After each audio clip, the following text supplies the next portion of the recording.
Palathayi case പ്രതി പത്മരാജന് ജാമ്യം കിട്ടാൻ സൗകര്യമൊരുക്കിയത് UDF സർക്കാർ എന്ന് CPIM. കേസ് അട്ടിമറിക്കാൻ ആസൂത്രിത ശ്രമം നടന്നു. കണ്ണൂർ ജില്ലാ സെക്രട്ടറി KK രാഗേഷിന്റേതാണ് ആരോപണം.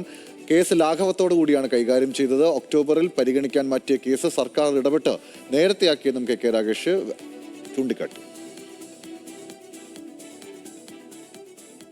ശിഷ്ടകാല ജീവിതം പൂർണ്ണമായും തടവിലടക്കപ്പെടാൻ വേണ്ടി വിധിക്കപ്പെട്ട ഒരു കുറ്റവാളിക്കാണ് ഇപ്പോൾ UDF സർക്കാർ ജാമ്യം ഒരുക്കി കൊടുത്തിട്ടുള്ളത്. UDF അധികാരത്തിൽ വന്നതോടുകൂടി മെൻഷൻ ചെയ്ത് ആ കേസ് അഡ്വാൻസ് ഹിയറിംഗിന് വേണ്ടി വെപ്പിക്കുകയാണ്.